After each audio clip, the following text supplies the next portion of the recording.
Hey, it's Tristan from www.primaledgehealth.com. Just got done doing some sprinting around the yard. Now I'm sitting down here in the garden before I go up and hang out in the house with the girls. Jessica is super pregnant right now.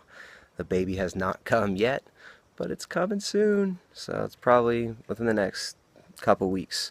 There will be another little kid running around. Ariana will be a sister, and I'll be a father again. So this is really exciting. And the question of the day is, how do I know when I'm keto adapted? How can I tell when I'm keto adapted? What the heck does it mean to be keto adapted? Alright, so that's a good question because, well, not because it's got a difficult and complicated answer, but because there's a lot of confusion about it, a lot of conflicting information about it, and tons of people talking about it now. And that makes the spread of confusion happen a little faster. So, the benefits of keto becoming very popular, there's a lot of people giving information about it. Unfortunately, a lot of these individuals are regurgitating information that they hear from other individuals because it sounds cool and it's got some big words mixed in there. Yet, when you really look in the scientific research, sometimes, very oftentimes, what people believe to be true is a little misconception. So, what is ketosis, first of all? Because we've got to define these terms. If you're going to tell somebody how they're going to be keto adapted, or tell somebody how they can tell what it means to be keto adapted, you have to define the term keto adapted. So, ketosis is a state in which the body is deprived of carbohydrate. Maybe not deprived of, that's a loaded term, right?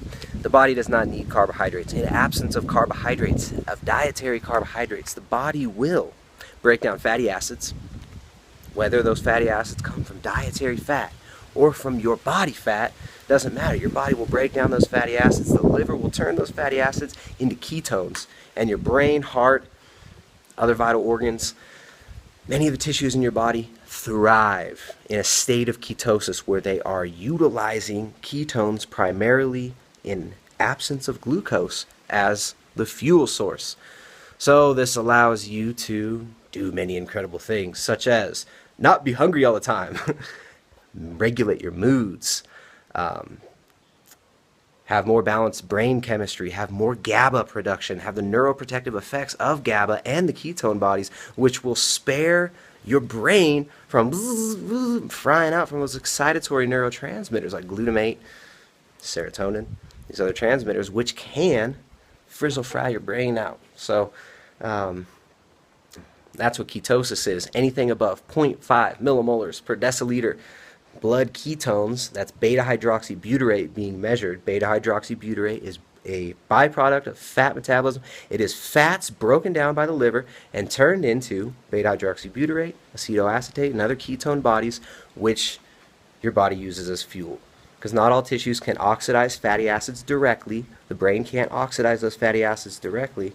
So the liver will provide ketones in absence of glucose. And of course, there's a process called gluconeogenesis, which is not the enemy of all mankind. It is a necessary process that allows your body to create glucose for the parts of the body that require glucose, because you still do need glycogen stores for explosive movements.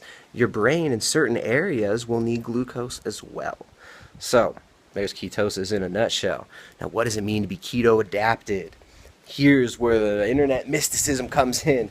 All kinds of people saying all kinds of things about it, but for the sake of simplicity and for the sake of your sanity, here is my definition of keto adapted.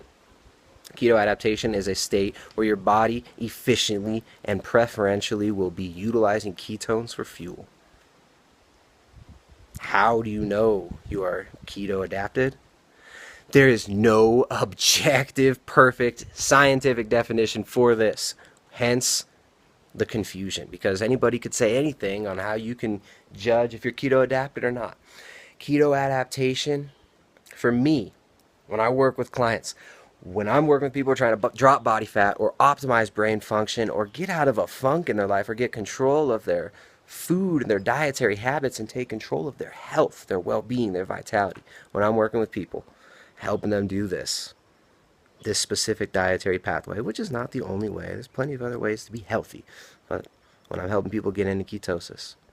The way we would define keto adaptation would be this. You feel awesome. You have steady energy throughout the day.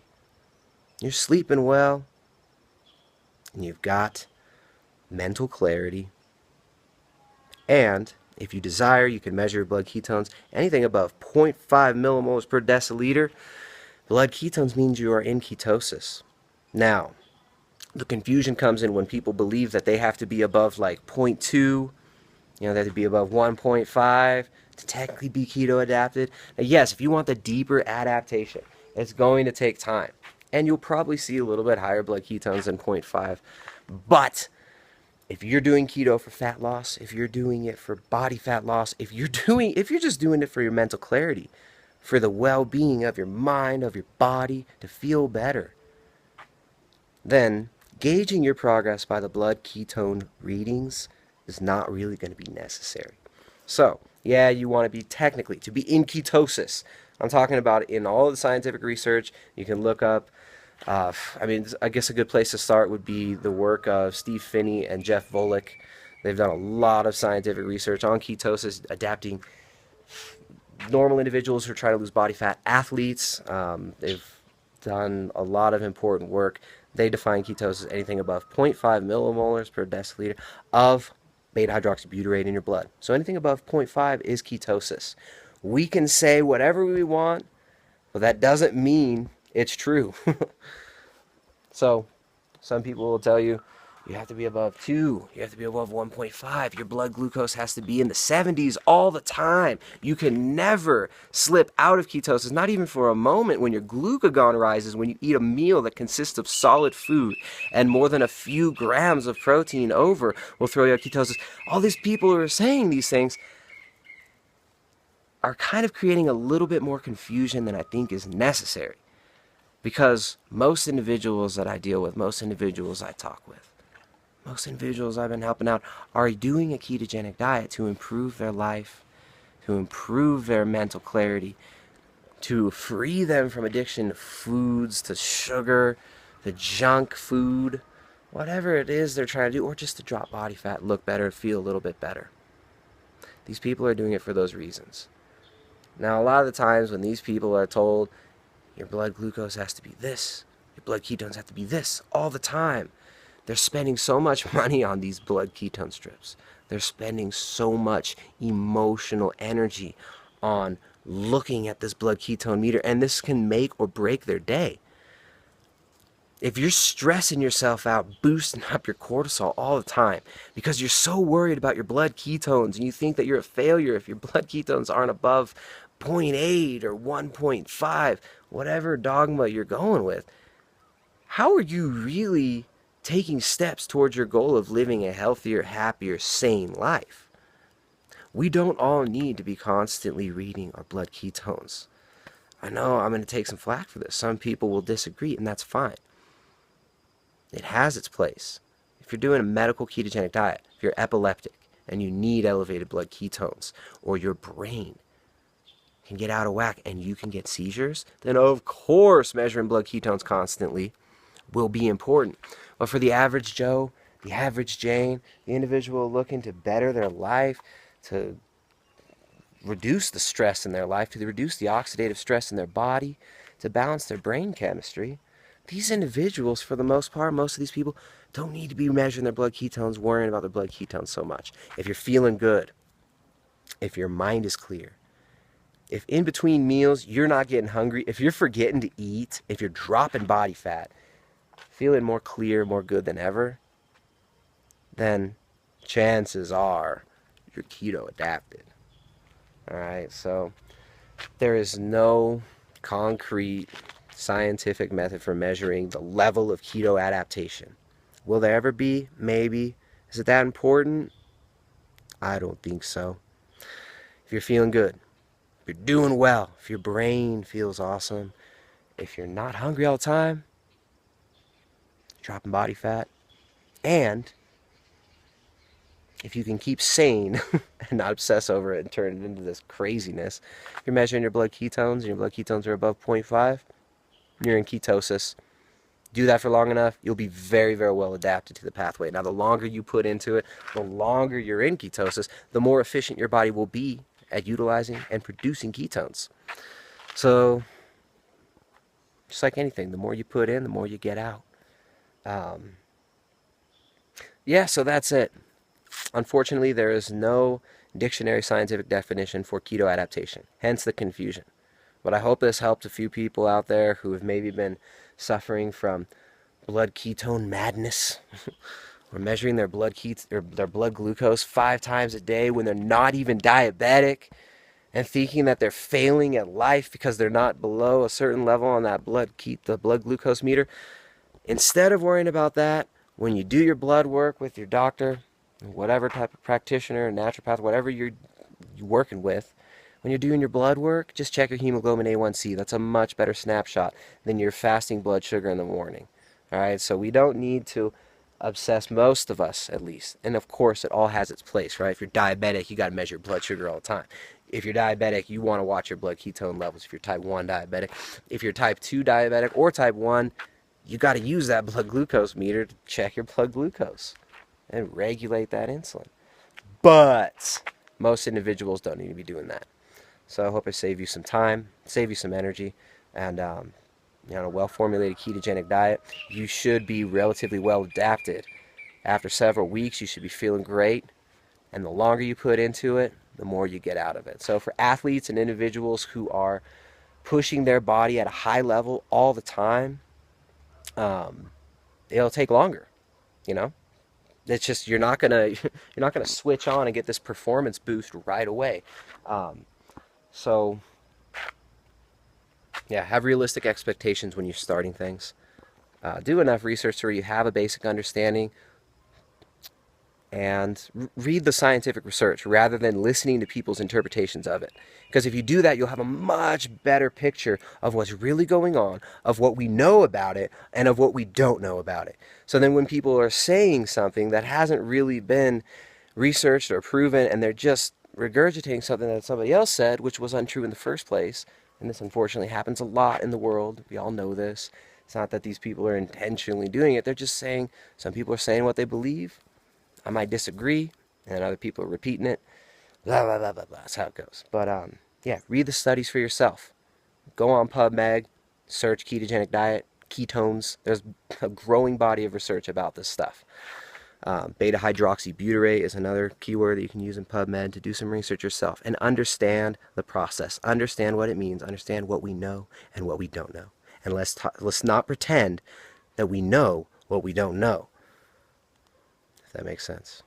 It just sounds like funny word games, right? Some Dr. Seuss stuff. Got a slam ball here. Anyways, you can find more at www.primaledgehealth.com. Coming at you from here in the sunny, beautiful Andes of Ecuador. We've still got the 1 kilo bags of maca. There's been a huge positive response to that, so thanks to everybody who's been supporting the channel, getting the maca. It's pretty awesome because we can share this with you guys at such a ridiculously low price.